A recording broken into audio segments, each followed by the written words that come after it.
Hi, I'm Mark Cohen. I live in Lemoyne, Nebraska. I'm running as an independent for the U.S. House of Representatives in Nebraska's 3rd District. And I'm doing it because I love my country. I served my country as an officer in the Air Force.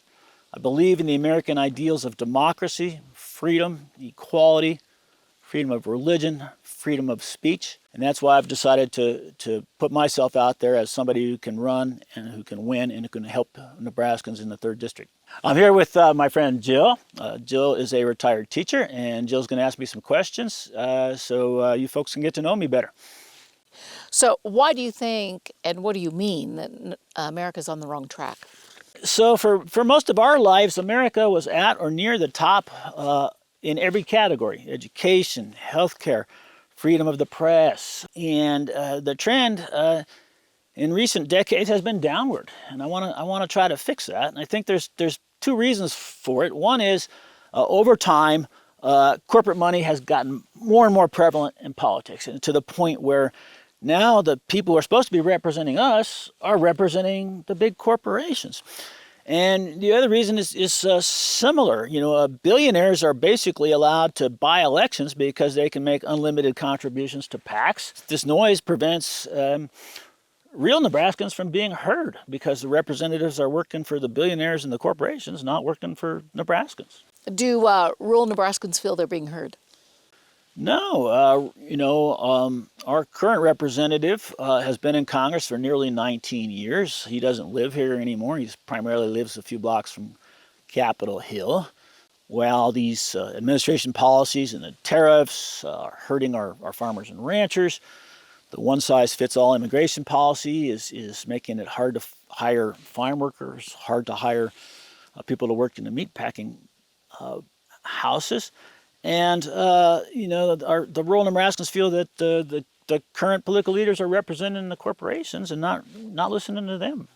So what are the 3 major concerns you're hearing from Nebraskans, mainly rural Nebraskans? Number one, this administration's policies and the impact on agriculture. And I think the second biggest concern is rural health care, cuts to rural health care.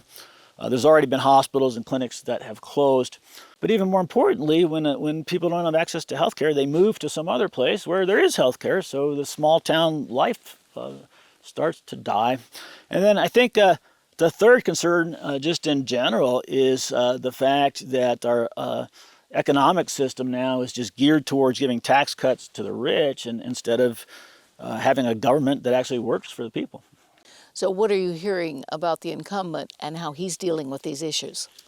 Like I said, I think people are frustrated that he lives in Washington. He remains silent while these tariffs are hurting our farmers and ranchers and agricultural businesses. He remains silent while this one-size-fits-all immigration policy makes it difficult to find farm workers, makes it difficult to find people to work in the meatpacking houses, and they're just frustrated and feel like they're not being heard.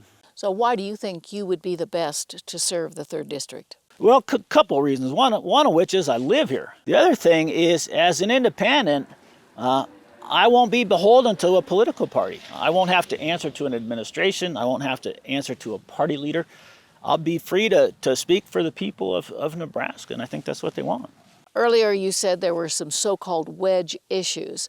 Would you please explain what you meant by that? Well, both parties raise money from the extremists by focusing on these issues that get people riled up but really aren't that important. I think most Nebraskans really are more concerned about how these policies are impacting agriculture. They're more concerned about agriculture.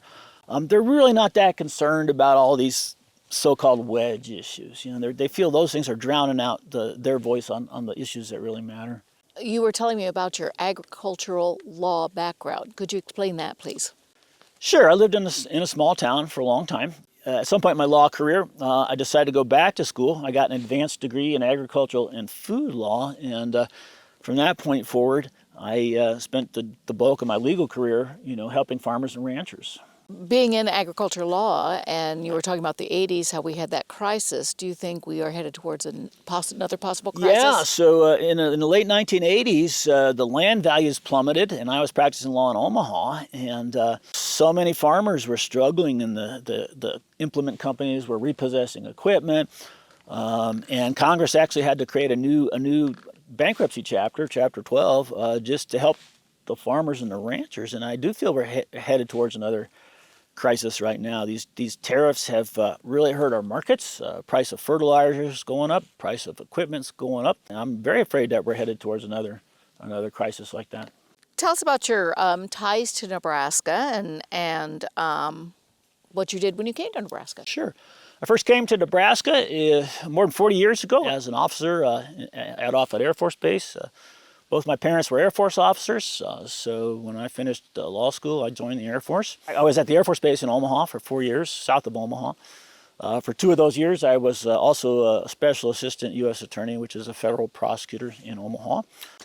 As we talked about earlier, a political party helps fund elections and helps fund campaigns. Do you see that as a problem, not being with a party? No, I think that's a loser's attitude, actually. I think that the billionaires want us to feel like we're powerless and we have no control, but the truth is there's 300 million of us. There's not many of them, so I don't worry about that at all. How are you going to encourage the young adult voter? Well, I've had, in this exploratory phase, I've had a chance to meet a lot of young adult voters. I've got 3 children. I listen to them. And you know, there's a reason that you want to have people in government who've been in the military, have a little bit of life experience. And what I would say to young adult voters is, we need you. We want to hear you. Go to the website. Send me feedback. Tell us what you think, what's important to you. Do you have anything else you'd like to say? I really want to do this. I want to get America back on track. You know, I could sit here and just watch things get worse, or I can step up to the plate and use my background and my gifts and my skills to do something good for the people of Nebraska. But you know, they're going to throw everything at me, and I need your help. And I encourage you to visit our website, www.MarkForNebraska.org. Donate if you can. Every little bit helps. Volunteer. We're going to need eyes and ears in every county in this district. This is a huge district, Jill, with, I believe, 80 counties, something like that, and borders 6 different states. So we're going to need help. And so I'm asking, if you care about this country, you care about rural Nebraska, visit the website and then let us know how you feel and whether you're willing to help.